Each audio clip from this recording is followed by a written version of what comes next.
Welcome to Too Good to Be True, an investigative podcast about exposing the scams, schemes, and financial cults trying to separate you from your money. Welcome back to Too Good to Be True. I am your co-host, journalist and drag artist, Ryan Houlihan. And I am Julia Lorenz Olson. I'm an accredited financial counselor and the co-creator of 2 Cents on PBS. So we have kind of an unexpected topic today. Okay. I want to talk to you about video games. Really, we're going to be talking about one very specific kind of video game that I cannot stand. And I know what I'm talking about. I used to be the senior video game editor at a tech and fashion magazine that I co-founded a few years ago. And I've gotten a really up close and personal look at the gaming industry. And I think what you might find out in the next hour about games that are quote unquote free is going to curl your hair. If you're a new gamer, you might not know about this. And if you're a seasoned gamer, you still might not know the depths of this. Do you know you are talking to like the newest video gamer? Really? Although that is maybe way too generous. What do you play? And no, everyone who plays a game is a gamer. So my husband, just to give you like a little bit of context. So while he was growing up, he was completely barred from playing. Always sucked to be that kid. So when he grew up, of course, all he wanted to do was play video games. And then like we've been married for 16 years. And I remember like in the early couple of years, he would like stay up late. And I'm like, what are you doing? I just do not understand this. He's so angry at the television. I know. I'm like, what? Who's this? Why are you in this magical world? Anyway, but only a few months ago, we decided to get a Nintendo Switch. Yay! And he was like, listen, I really think you would love Mario Kart. And I was like, I don't know. And now I'm like on it. My thumb is smashing that little A. And get this, my 4-year-old daughter is playing with us. So we try and do it as like a family thing. Yeah. And she trying to teach a 4-year-old how to do this is hilarious. But we all have fun. And that's the point. Yeah, and that's the kind of gaming I would really encourage you and encourage anyone out there who's looking to get into gaming to get into. You know, it's the kind of game that you traditionally think of. You purchase a title, you play the game. Yeah, it was like $80 or something. Yeah, they're expensive. I was like, say what? But really what's driven the growth of gaming is not these high quality AAA published titles from Nintendo. And it's not the people who are, working on their dream projects since college and publishing it to Steam and it's a visual novel. Those aren't not the people expanding, really. You're outside of the curve. Really, the thing pushing the growth of video games for the last decade are free-to-play iPhone and Android games. Oh my gosh. Yes, I have heard of these on every podcast ever being advertised. Yeah, they have very targeted marketing and they have very exploitative business practices, which have led to their success, even though, of course, they say they're giving their product away for free. Wait a second. Are you telling me that it's too good to be true, that these games are actually not free? In fact, I may be. Damn it. Curses. So what a free-to-play game is, let's talk a little bit about. Yeah. A free-to-play game is any game that is free-to-play. So you've got Candy Crush, but you've also got Roblox. Okay, I've heard of these things. Fortnite. Yeah. These are games that let you download the game and play with other players and presumably play indefinitely without spending any money. According to Techopedia, quote, free-to-play games center around gamers' willingness to purchase items or pay for access to new content once they have tried out the game and become familiar with its mechanics. The idea of purchasing new content after playing a game, such as access to new areas or characters or levels, allows designers to create many games on the same platform and then focus on expanding those versions, thus producing in-game purchases and revenue. Free-to-play games contrast sharply with the primary model that preceded it, which is called pay-to-play, unquote. I mean, there's a reason stores don't charge for people to come into their business. Generally, they let you come in and shop around. Oh, that's a great metaphor. So these games base their entire business strategy around exploiting people once they're in the door. So they use lots of tactics borrowed from different addicting forms of substances, or more specifically, gambling. Well, like casinos. Yeah, it's like a digital casino. Yeah, basically. And it's not hard to understand why a digital casino can print money faster than the latest Kirby game. Nintendo itself is a company that's entire image is basically predicated on being safe, family-friendly, and wholesome. And they have multiple of these games available on iOS and Android. And they use all the practices that are common around the rest of the industry in your Candy Crushes, in Raid Shadow Legends. They all use the same methods, and Nintendo uses them too in these deceptive apps, which can look like any other game. Obviously, they're free to play, but usually they'll have several kinds of in-game currencies or timed events, which means you need to be playing the game when they want you to play the game and not playing the game when they don't want you playing the game so that you crave the game. Or they'll do special events where celebrities cameo for only a specific window or an extra charge. Or they have cosmetics that you need to purchase in order to look different. To discuss free-to-play games and the current state of the gaming industry, we got to speak to Quentin Smith, who is a reporter over at People Make Games, which is a British investigative video game journalism YouTube channel that reports on labor issues and exploitation in the industry. They do excellent work, and it is an honor to have Quentin here to tell us a bit about how we got where we are. It's so weird that video games are so popular and so beloved, and then suddenly the iPhone completely changes computing. Now everyone has a phone. It felt like there was a window in the history of video games where when phones came out and got popular, suddenly the whole video games industry is like, oh my goodness, the phone is going to be the next great console. It's going to be the shared experience where we all experience transformative, artistic, emotional, moving video games. It's going to be the new frontier. And then Google and Apple just dropped the ball. They just did not care. I mean, maybe they didn't drop the ball. They're still making money, right? But they just didn't care about curation. And all the mobile game stores just turned into essentially some weird hybrid between a casino and a video game. And it's awful. The demographics that I think people would expect these games to go for are more casual gamers. That means, a lot of women. It means a lot of older gamers. But actually, the demographic that most free-to-play games are going after is what used to be called whales. You might call them high rollers in a casino. Some big free-to-play companies get between 60 to 80% of their revenue from a very small group of what are now called VIPs who will spend thousands or tens of thousands of dollars on your free-to-play game in a year. So yeah, these games rose to popularity because Apple and Google didn't do a really good job of curating their app stores for anything other than profitability.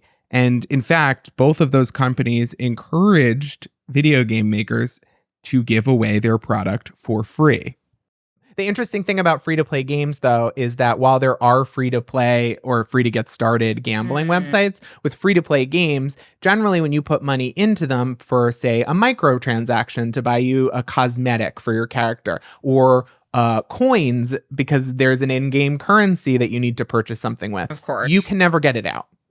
So you put money into I would say almost all of these games. There's a complete, total exceptions to the rule that exists specifically to be we're the only game that you can maybe get money out of. But the vast majority of the time you put money into Pokemon Go, you get Pokemon. Yeah, so it's not like Venmo. I put something in and it stays there and I can get money back out. Nope.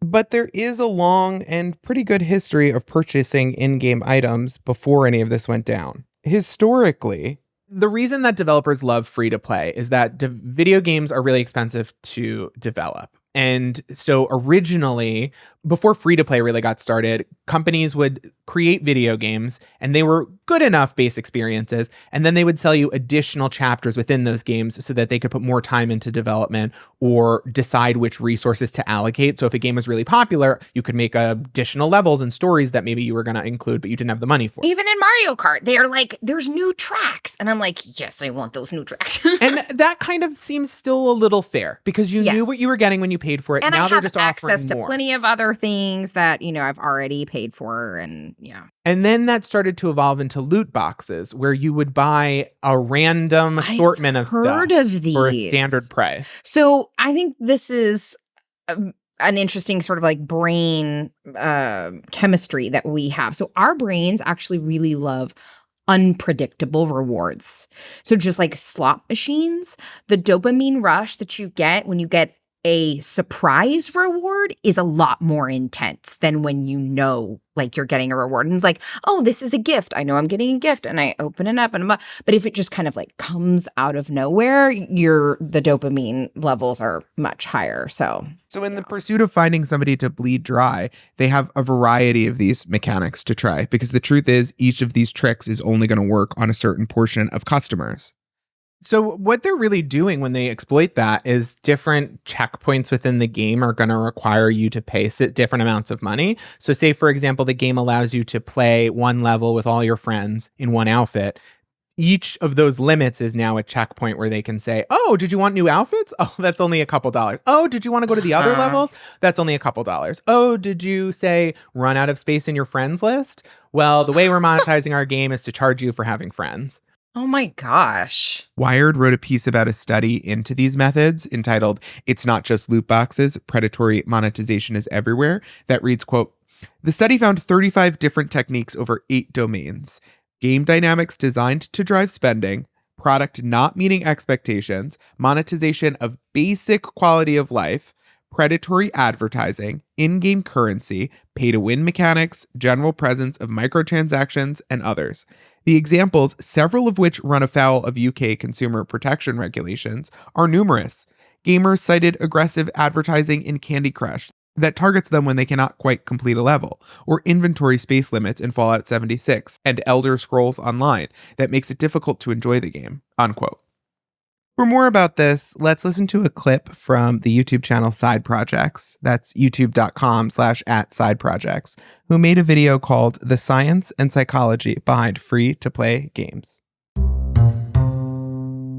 Exploiting brain chemistry is the most fundamental part to how free-to-play games work. Dopamine is the chemical in our brain that makes us feel good, and it's released during pleasurable activities or events. And most importantly, for things like predatory loot boxes, surges of dopamine levels are present in the moments leading up to a possible reward. In short, our brains are programmed to make us feel good about gambling and the possibility of winning. Dopamine does more than just make people feel good, however. It is crucial for habit forming, and it is fundamental in learning, exploring, and seeking out novel experiences. It is an extremely powerful chemical in terms of controlling a person's behavior, as triggering the brain to release dopamine is addictive, something that free-to-play games prey on. Because dopamine also makes our brains want to seek out novelty, it increases the likelihood that a person would engage in riskier behavior. For example, drugs that treat Parkinson's disease by increasing dopamine levels have the potential side effect of causing compulsive gambling, the exact sort of behavior these game developers are seeking out.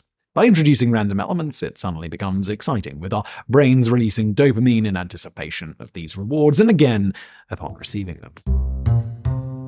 If people are dependent on a brain chemical to function, really, they'll give you anything you like.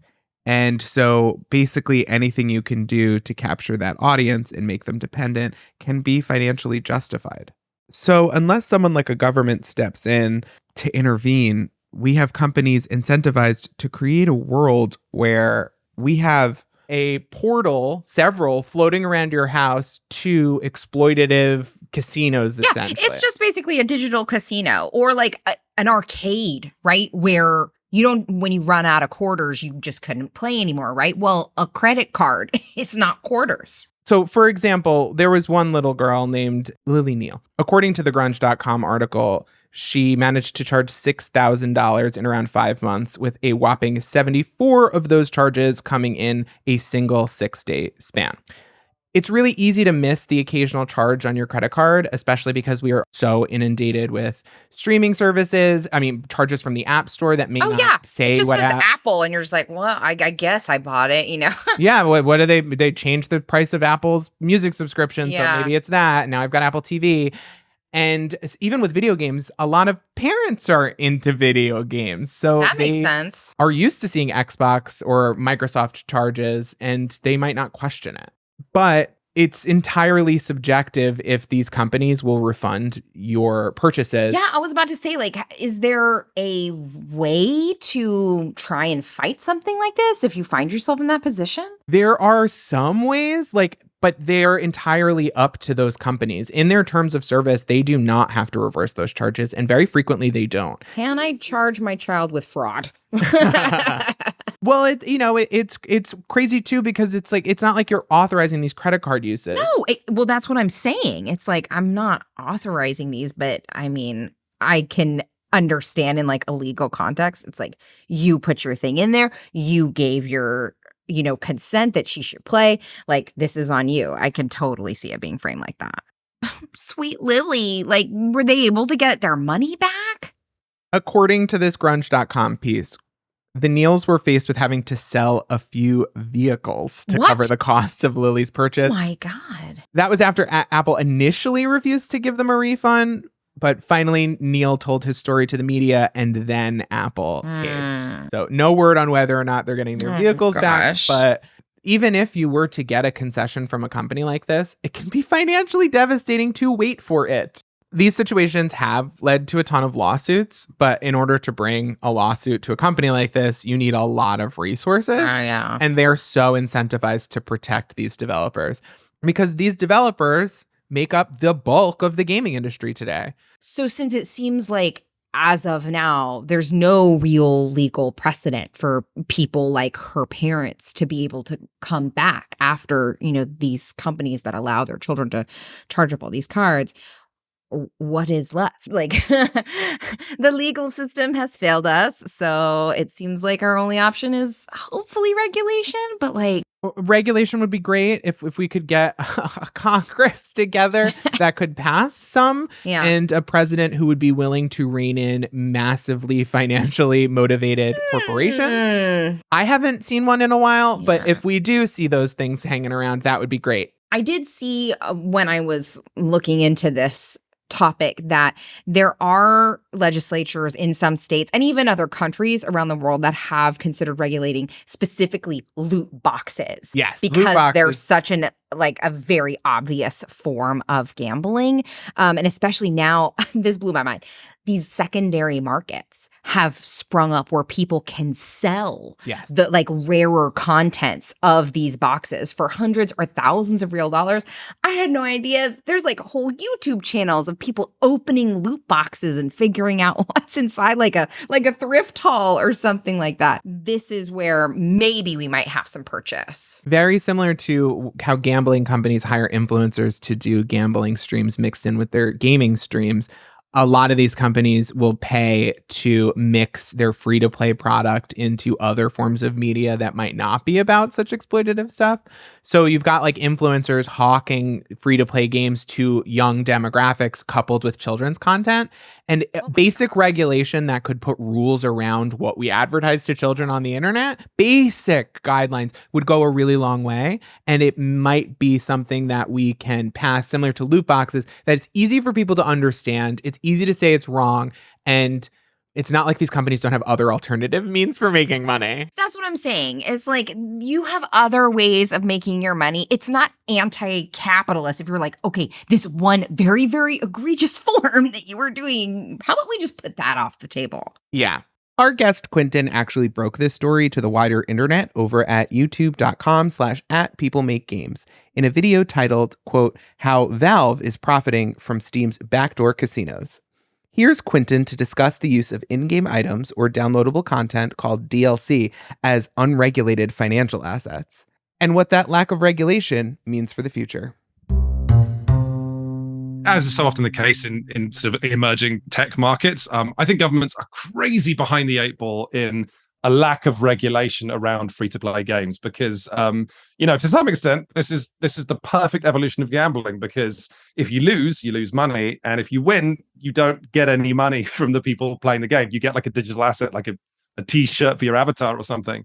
But nonetheless, these games are tremendously addictive. I did a video on YouTube a while back looking at the world of people who are addicted to getting it's not even different guns in an online shooting game. It's actually what's called skins for your gun. So things that make your gun look pretty. And the video game developer behind this has made that process of acquiring all these skins so desirable that people get into incredible debt. I'm talking about ending up tens of thousands of dollars in debt. not even because they were pursuing a big cash windfall, but because they were pursuing something that would make them look cool while they were playing an online shooter. When I describe this, that might sound quite similar to cryptocurrency, right? You know, this idea that you have a digital asset that doesn't really exist but becomes more valuable. That is something we see not just in this idea of digital currencies like, you know, Bitcoin and whatever. It's something we also see in certain free-to-play video games like Roblox or Counter-Strike Global Offensive, where not only can you acquire these, you know, like skins or digital assets that make your avatar look cool as you're running around and having fun, you can then sometimes sell those assets that you've won to other players, at which point you start getting into this very hairy, weird world where, you know, the t-shirt that your avatar wears has a resale value, which makes it kind of similar to a fraction of a Bitcoin, which makes it kind of similar to fiat currency. But all of this is happening in a completely unregulated space because this is, in the eyes of governments, just video games. And like, we are so far beyond that now. And when we're talking about a lack of regulation in this space, we're not just talking about governments saying, you know, like certain business practices should be illegal or whatever.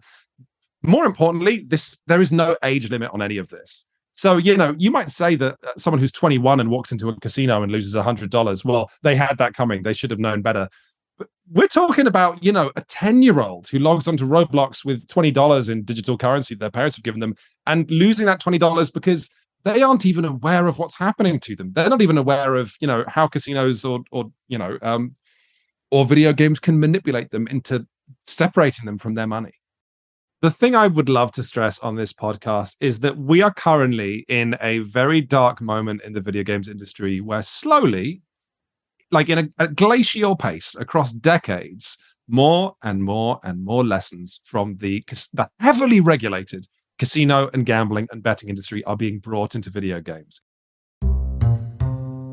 Hey guys, it's Chelsea here, and I'm just popping in to let you know about the Society at TFD, our exclusive members-only community available to join here on our YouTube channel, as well as on Patreon. If you want to support TFD and the special projects we work on, like fan-favorite podcast Too Good to Be True, we'd love for you to join. Giving to TFD directly is the best way to ensure that we can keep making the content you most want from us. The Society is available both on YouTube and Patreon, and before you ask, the membership offerings are very similar on both platforms, so you only need to join one.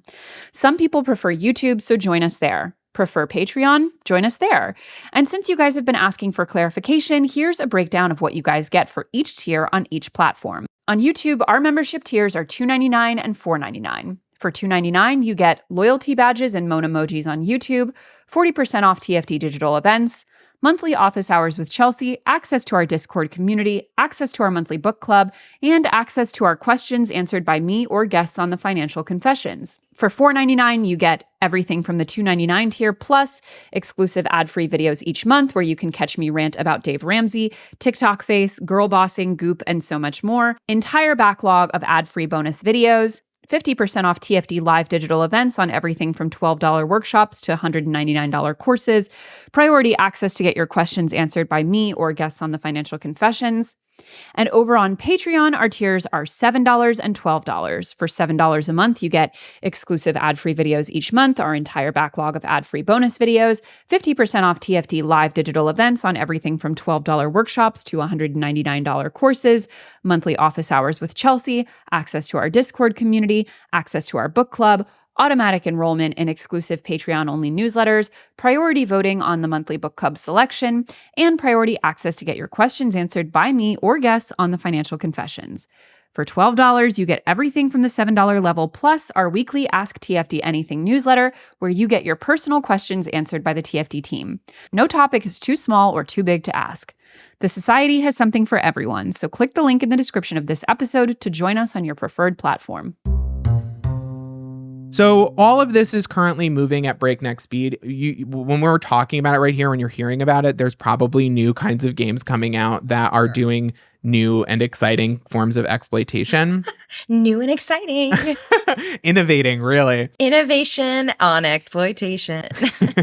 And I'm not here to say that free-to-play is a model that should forever never work. Like, certainly giving people free samples of things, game demos, these are a long tradition in the gaming industry. And I understand the impulse to have someone download a whole game, let them play a bit of it and say, well, if you want the rest, you can instantly access it. That's right. I get it, and I understand it's going to be hard to eliminate those things, but I think we can really section that kind of ethical way of attempting to sell a product from the kind of exploitation and psychological manipulation tactics. I think that there's like a clear divider. Very much so. It seems I feel like I would be very hard pressed to find people just normal people who would be on the side of these companies. It just seems crazy. Yeah. But then I don't know what to tell people from there because it just keeps getting worse and mutating. You really have to learn how these devices work. Unfortunately, you really have to stay on top of parental controls and purchase controls. The only kind of bulwark you have in your control besides voting, yes, or abstaining from this stuff entirely, which is now pretty like standard issue requirement for most Americans to get through their lives, apps, you have to really try to stay educated on it. And you have to be suspicious even of brands you are friendly with, or brands who are charging, but just a little bit. So like Disney has a free game called Dreamlight Valley. It will be free. Right now they're charging for it for Disney adults who will pay for the price.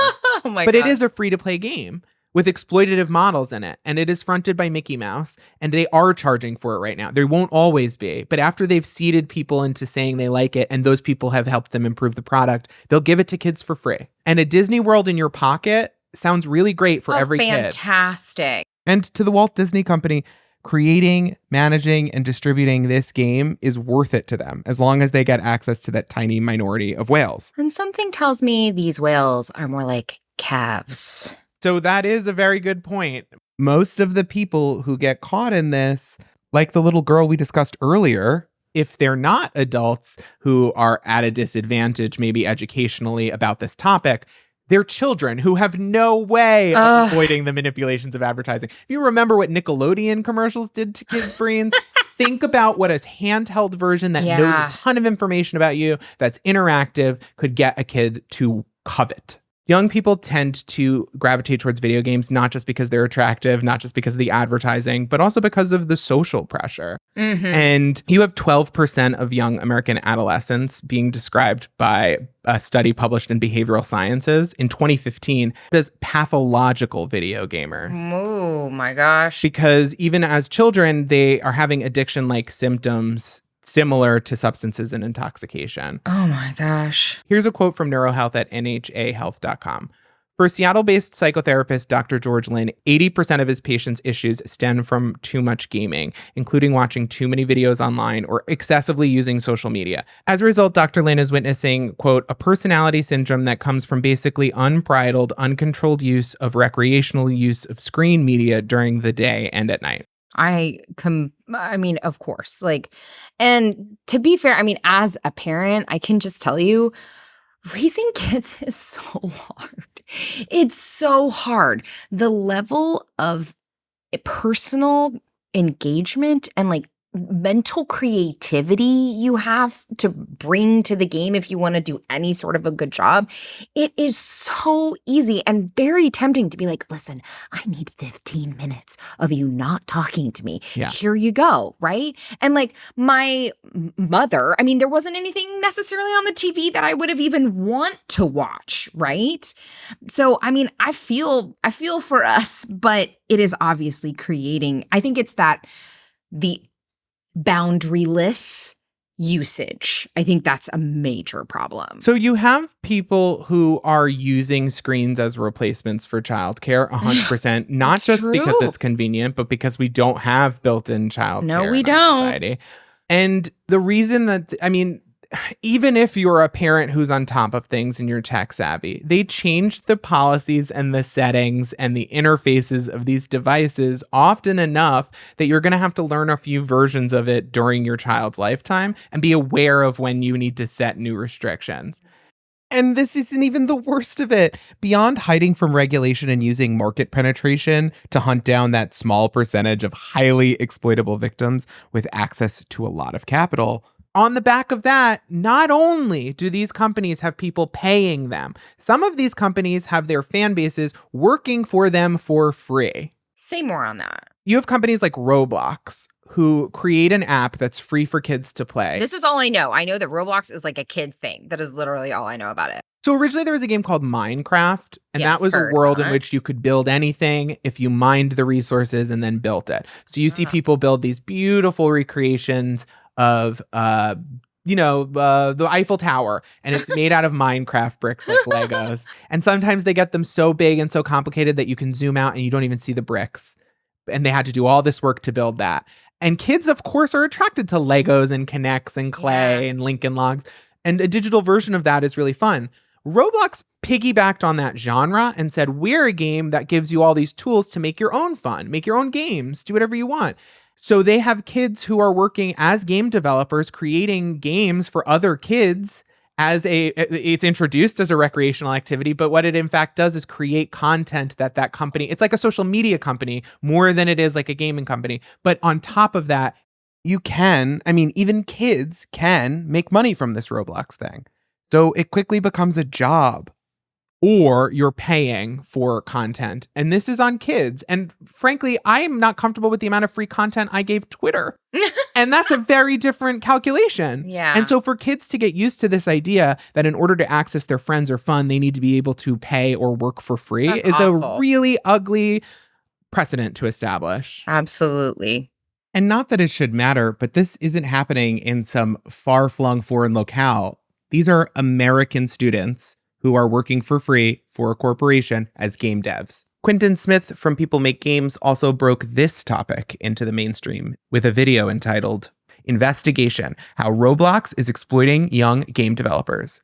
Here he is with some updated thoughts on this sick economic cycle. And I think what's really disturbing about all of this is there is no way for parents to keep up on this, even if they're gamers, because all too often the games that, adults who have their own money play tend to be very different to the games that children play.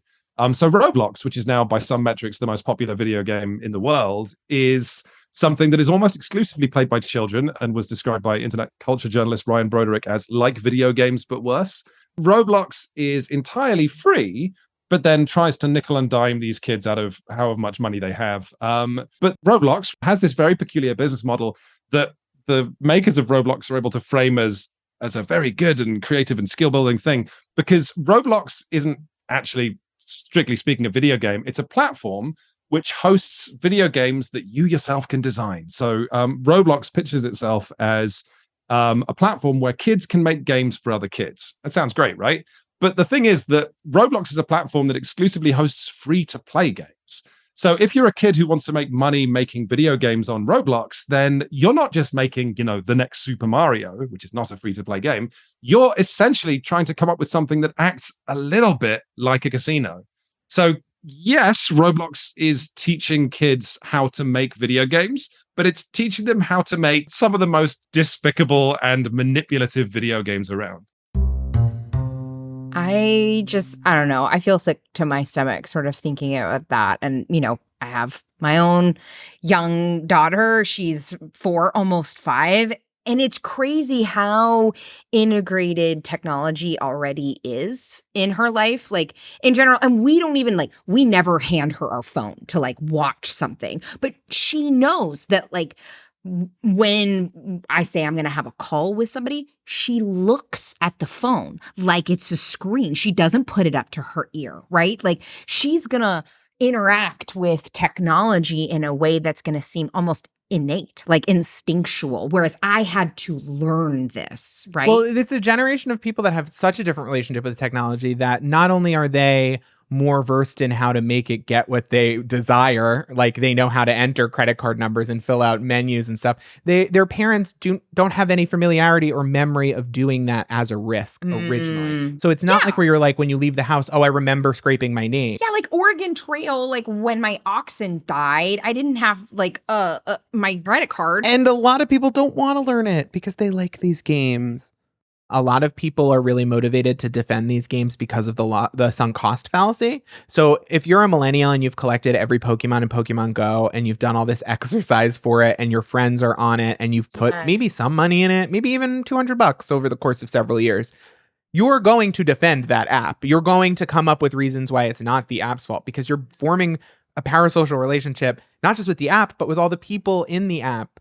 So based on your adult experiences, it's just a fun way to go for a walk, talk to some friends, and catch Pokemon. That's kind of what many parents know about phone games. How could you know when you became a parent to get a degree in how children could get access to tiny casinos learning lessons about gambling? Yeah. And frankly, they shouldn't have to. Well, what it really feels is kind of like the new version of the tobacco industry. Yeah. Where they're like willfully and knowingly targeting a vulnerable demographic until they're essentially forced to stop. And even then, it's like you're already, trying to swim upstream. But unlike with cigarettes, you can just not smoke. This isn't really going anywhere. You have to have a phone. And if you're a kid, even if you're not, are you supposed to be on defense whenever you get entertainment? Play is a need. We as human beings, in order to thrive physically, mentally, we need play. And so it is being offered to us in this very slick, very almost like frictionless package, right? It's like all you need to stimulate those parts of your brain that are there for evolutionary reasons.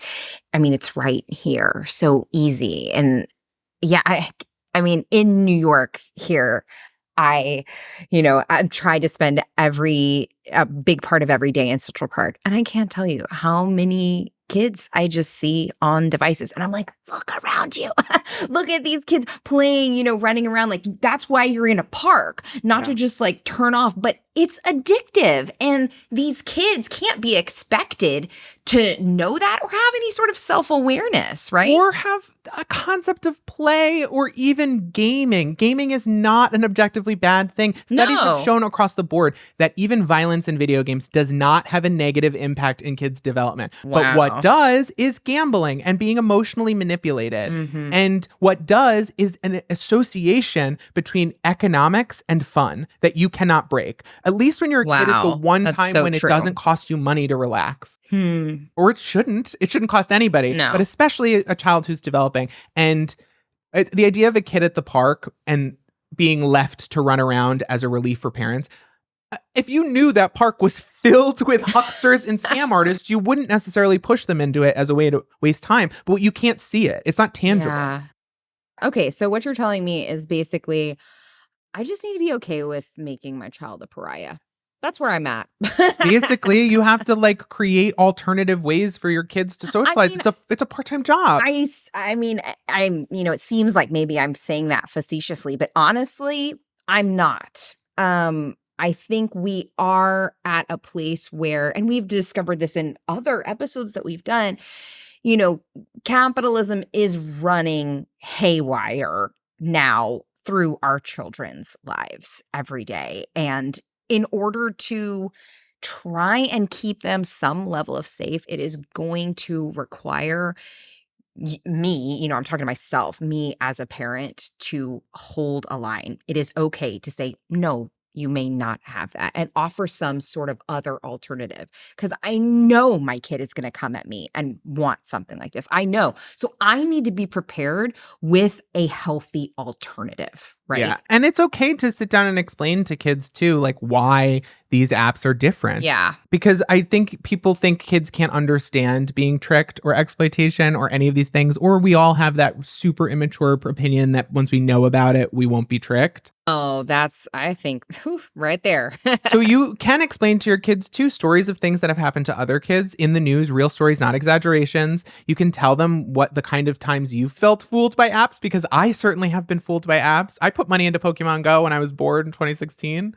Yeah. And I wish that I hadn't done that, but... And I think you, as a parent, before you give them pretty much any media, you need to fully taste test it yourself. Yeah. You need to try it out and be like, okay, let me put myself in like a 4-year-old mindset. Like, is what I'm seeing okay with me, right? Am I seeing ads pop up that might light up and look pretty or interesting? And even those ads are different every time. So you might see Barbie Princess ad the first time, but the second time it could be Grandma Can't Stop Pooping.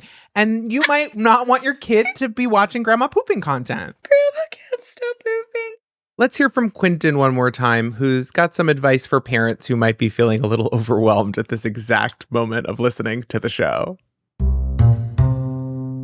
I think the simplest way for parents to avoid this is, and it sounds ridiculous, right? But to spend the $70 that Nintendo asks for their latest games, because yes, that is a crazy outlay of cash, but what you get is an extremely high quality product, which when your kids go and play it, they are not thinking about money at all. They're just having fun. They're just playing, and they're experiencing some of the greatest game design that the most talented people on the planet can make. It's the point when I feel the proudest of video games. It's the point when they feel like an art form. And conversely, I know it seems so easy to sit your kid in front of a $0 game, but that game is designed to get you through the door, get you excited, and then frustrate the shit out of you. Say, hey, give us $5 and this frustration goes away. All of a sudden, you've got a kid pulling on your sleeve because they've already spent $70 on a game that's worse than the new Super Mario, and they need to spend another $70 just to keep playing. Video games can teach us skills. Surely they can teach us bad things as well. Generally, I think for parents trying to decide if video games are a good thing, it's impossible. You can't do it. You just have to look at every individual video game and say, is this a good thing for my child in this situation? And if that sounds like a lot of work, yep, it is. It's a nightmare. But there are a lot of video game developers out there who have built entire business models around the fact that parents don't have the time or sometimes don't have the interest in looking at what their kids are doing. And, sometimes they're getting kids addicted to actual slot machines from as young as 12, 13 years old.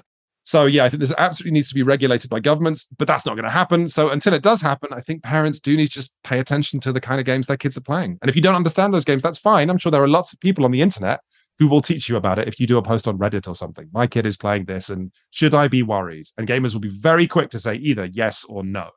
I think as a super rough rule of thumb that is definitely going to be wrong a lot of the time, if you look at the section of the App Store for phone games where you have to pay money to get access to the game, because a lot of those games will be $3, $4, $5. Look at high-rated games where you pay money up front, and those games almost always are not games that then try and nickel and dime you with what are called microtransactions, which is the idea of this game costs $0, but then when you're in it, it's like, give us $1, give us another $1, give us another $1. So if you don't have time to figure out what games are good and bad, or who does, I think just focus on paying $3 or $4 for really high reviewed games or award-winning games as well that have a price out of the gate.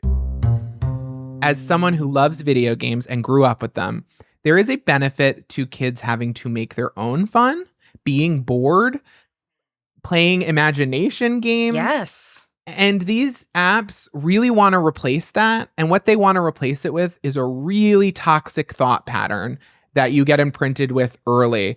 And if they get you hooked on fun as being part of one of these systems, you're going to have that association built for life. If you're taught from this early an age that fun costs money, or like the best fun always costs money, where do you think that's going to lead? So I it's completely anecdotal, but I saw a TikTok the other day that was it was a video about 30 seconds of some boys outside. It was at such a distance, but they did not know how to play with each other. They were just kind of each talking and dancing a little, and they kept taking out their phones. And No. Oh. I'm not saying that that's what's happening across the country. I'm not saying no kid knows how to play imagination, but I do think this is part of a trend, and these predatory billion-dollar industries are pushing to minimize that part of childhood as much as possible. So while it's awful to end every one of these episodes by saying individual responsibility, right now, Yeah. your only line of defense is to get educated on this and to inoculate the people in your life who might just really want to play Candy Crush. Yes. Well, before we wrap this one up, I just want to take a second to thank our special guest. You can find more of Quinton Smith's work at youtube.com/@peoplemakegames or on Twitter @Quins108. That's QUINNS 108. Well, on that note. On that note, let's all put our phones away. Yes. Thanks for listening. Thank you so much for hanging out with us. It's been a pleasure. And we'll see you soon here on Too Good to Be True. Bye. Bye. Well, that's the show for the week. You can find Too Good to Be True wherever podcasts are available. And while you're there, we'd love for you to rate the show and leave us a review. I've been Ryan Houlihan, and you can find me on all social media, including my Patreon, which has even more podcasts from yours truly, @RyanHoulihan, or on my personal YouTube channel, youtube.com/@Ryho. That's @RYHO. I've been Julia Lorenz Olson. You can find me on YouTube at my PBS show 2 Cents. And every once in a while, I'll look at Instagram. My handle is @YayIt'sJulia.